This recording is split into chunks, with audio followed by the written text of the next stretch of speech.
joker du 12.45 et 19.45 sur M6, Dominique Tenza remplace Nathalie Arnaud à la présentation des éditions du week-end jusqu'à la fin de la saison. Découvrez 6 informations sur le journaliste. Dominique Tenza prend du galon sur M6.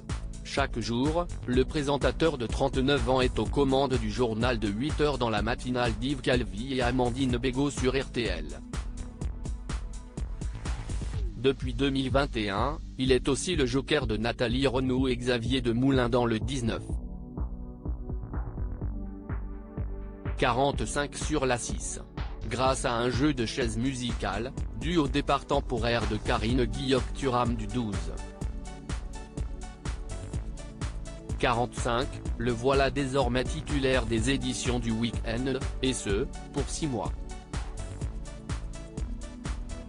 Mais connaissez-vous vraiment de Dominique Tenza?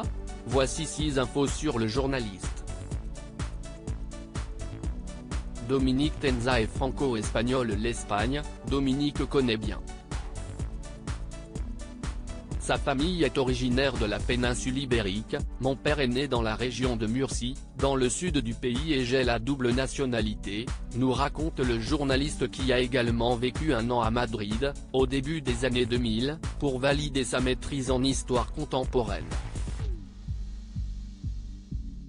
L'apprentissage de cette langue a parfois été compliqué pour lui. Enfant, il ne comprenait pas toujours ce que racontaient ses grands-parents paternels, il parlait une sorte de fragnole que seul arrivait à saisir.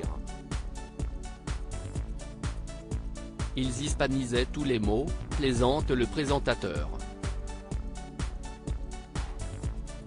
Dès qu'il le peut, Dominique Tenza retourne en Espagne pour y passer quelques jours de vacances. Mes parents vivent dans les Pyrénées-Orientales, à 1 heure de la frontière espagnole, explique-t-il. Il est devenu journaliste grâce à une célèbre émission de M6 CSI en regardant un numéro de Zone Interdite consacré aux grands reporters de guerre que j'ai eu envie de faire ce métier. Nous sommes alors en 1999 et ce soir-là, Dominique, 16 ans, a une révélation, il sera journaliste. L'émission suivait Nicolas Poincaré pendant la révolution des mineurs en Roumanie. Ça a été le déclic, se souvient le présentateur. Et d'ajouter, je ne savais pas quoi faire avant mais j'aimais les voyages. Je me suis dit que ce métier serait un bon moyen de bouger. Et puis, j'ai toujours été branché actualité, nous confie celui qui, plus jeune, ne ratait jamais le JT de 20 h avec ses parents. Petit, il rêvait de devenir paléontologue enfant, ce fils de postier ne se rêvait pas du tout journaliste. Quand j'étais plus jeune, j'étais passionné par les dinosaures et les volcans. Je voulais être soit paléontologue, soit vulcanologue, dévoile-t-il.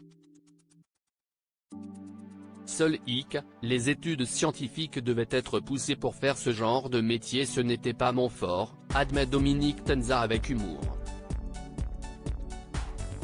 Dominique Tenza est un grand sportif. J'ai fait 5 ans de crossfit, mais au quotidien, le rythme était devenu trop compliqué avec la matinale, reconnaît le journaliste qui se lève chaque nuit à 2 h du matin pour aller travailler.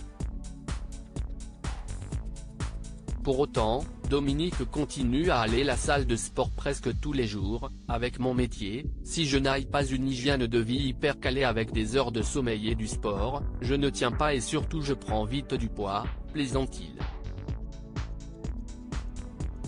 Depuis 1 an, ce père de 2 fillettes fait de l'escrime, je sais que je ne serai jamais champion, je me fais battre par des gamins de 15 ans, mais je prends plaisir à en faire 1 fois par semaine, admet-il avec humour.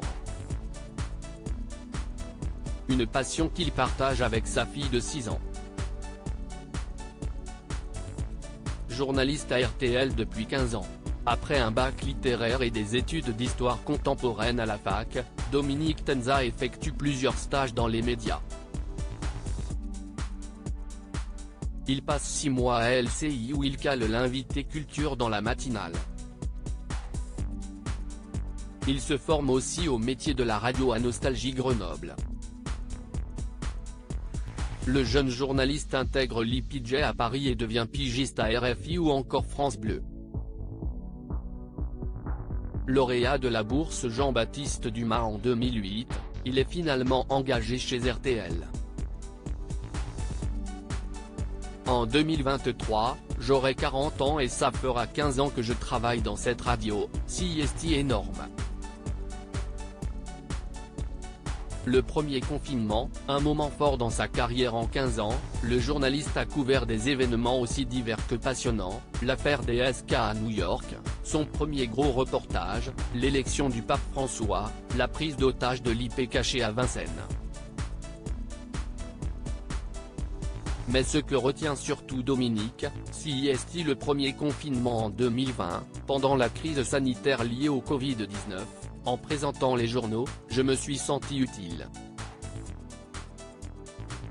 Les auditeurs nous envoyaient des mails pour nous remercier. Bien sûr, ce n'était pas grand-chose comparé aux soignants, souligne le journaliste avant de continuer, on ne s'arrêtait jamais de bosser.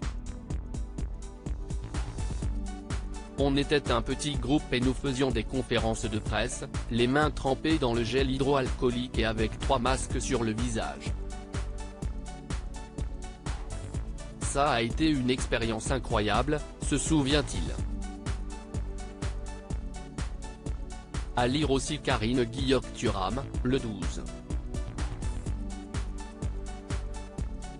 45, je vais m'absenter de M6 pendant quelques mois.